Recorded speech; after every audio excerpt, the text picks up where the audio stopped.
یا ایھا الذین آمنوا اتقوا اللہ وکونوا مع الصادقین۔ اللہ تبارک و تعالی نے اس آیہ مقدسہ کے اندر ارشاد فرمایا، اے ایمان والو اللہ سے ڈرو اور سچے لوگوں کے ساتھ ہو جاؤ۔ کہ سچے لوگ کون ہیں؟ سچے لوگ اللہ کے ولی ہیں، صالحین ہیں، جنہوں نے اپنی زندگی اللہ تبارک و تعالی کی رضا کے لیے گزاری اور ساری زندگی اللہ تبارک و تعالی کے حکم پر بسر کر دی، وہ سچے لوگ ہیں۔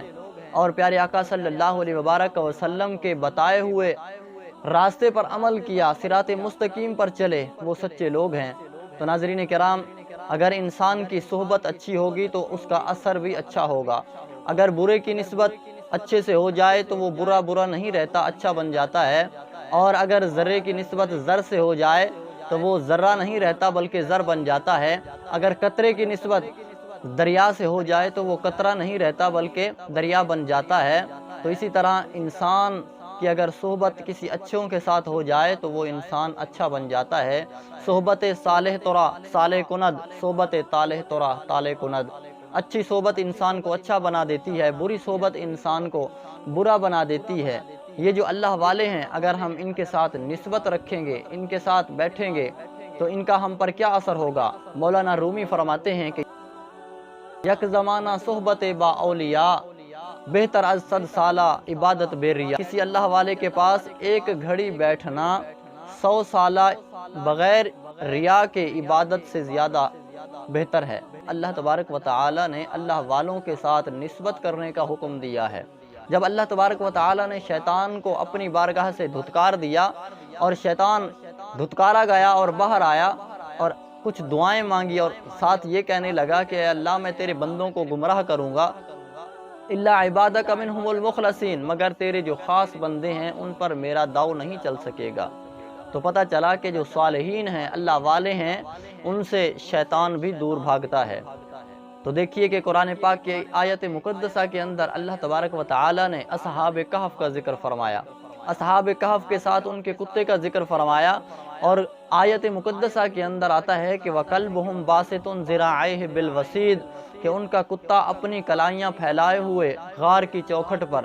تو ناظرین کرام، کچھ اللہ والے جو جا رہے تھے ایک بادشاہ ظالم کے ڈر سے، اور انہوں نے جا کر ایک غار کے اندر ڈیرا لگایا، اور ان کے ساتھ ایک کتا چلا گیا اور جا کر اس نے اس غار کے دہانے پر بیٹھ کر راکھی کی۔ تو اللہ تبارک و تعالی نے اس کتے کا ذکر قرآن پاک کے اندر ارشاد فرما دیا اور فرمایا، مفسرین کرام فرماتے ہیں کہ کل قیامت کے دن اللہ تبارک و تعالی اسے بشری لباس پہنا کر جنت میں داخل کر لے گا۔ تو صالحین کی جو مجلس ہوتی ہے، ایسی مجلسوں کو جو ہے اللہ تبارک و تعالی کے فرشتے تلاش کرتے ہیں۔ پیارے آقا صلی اللہ علیہ وبارک وسلم کا فرمان عظمت نشان ہے کہ اللہ تبارک و تعالی کے فرشتے ذکر کی محفل کو تلاش کرتے ہیں، اور جب محفل کو پا لیتے ہیں تو حضور نے فرمایا حلموا الی حاجتکم، اور فرشتوں کو بلاتے ہیں کہ یہاں آؤ، یہاں پر اللہ کے ذکر کی محفل سجی ہوئی ہے۔ اور جب وہ محفل ختم ہو جاتی ہے تو وہ فرشتے اللہ تبارک و تعالی کی بارگاہ میں جاتے ہیں اور عرض کرتے ہیں کہ یا باری تعالی، ہم تیرے ذکر کی محفل میں شریک تھے۔ اللہ تبارک و تعالی فرماتا ہے کہ میرے بندے مجھ سے کیا کہتے ہیں؟ تو فرشتے عرض کرتے ہیں وَيُسَبِّحُونَكَ، یا باری تعالی وہ تیری پاکی بیان کر رہے تھے، وَيُحَمِّدُونَكَ، وہ تیری تعریف بیان کر رہے تھے، وَيُمَجِّدُونَكَ، وہ تیری بزرگی بیان کر رہے تھے۔ تو ناظرین کرام، اللہ تبارک و تعالی فرماتا ہے کیا انہوں نے مجھے دیکھا ہے؟ تو عرض کرتے ہیں یا اللہ انہوں نے نہیں دیکھا، اگر وہ دیکھ لیتے تو تیری اور عبادت کرتے، تیری اور تسبیح کرتے۔ تو اللہ تبارک و تعالی فرماتا ہے کہ کس چیز کی طلب کر رہے تھے؟ تو فرشتے عرض کرتے ہیں یا باری تعالی جنت کی طلب کر رہے تھے۔ اللہ تبارک و تعالی فرماتا ہے کیا انہوں نے جنت کی رنگینیوں کو دیکھا ہے، جنت کی خوبصورتی کو دیکھا ہے؟ تو فرشتے عرض کرتے ہیں یا اللہ نہیں دیکھا، اگر وہ دیکھ لیتے تو اس کی اور خواہش کرتے۔ تو اللہ تبارک و تعالی فرماتا ہے کیا میرے فرشتوں وہ کس چیز سے پناہ مانگ رہے تھے؟ فرشتے عرض کرتے ہیں یا باری تعالی وہ دوزخ سے پناہ مانگ رہے تھے۔ اللہ تبارک و تعالی فرماتا ہے کیا انہوں نے دوزخ کو دیکھا ہے؟ فرشتے عرض کرتے ہیں یا اللہ دوزخ کو نہیں دیکھا، لیکن پناہ مانگ رہے تھے، اگر وہ دیکھ لیتے دوزخ کی ہولناکیوں کو تو وہ اس سے اور پناہ مانگتے۔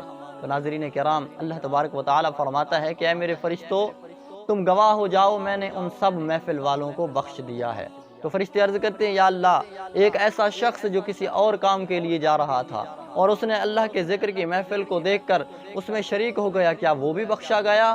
تو اللہ تبارک و تعالی فرماتا ہے ہم الجلساء ویشکا جلیسہم، کہ ایسی محفل میں بیٹھنے والا جانشین کبھی بدبخت نہیں ہو سکتا۔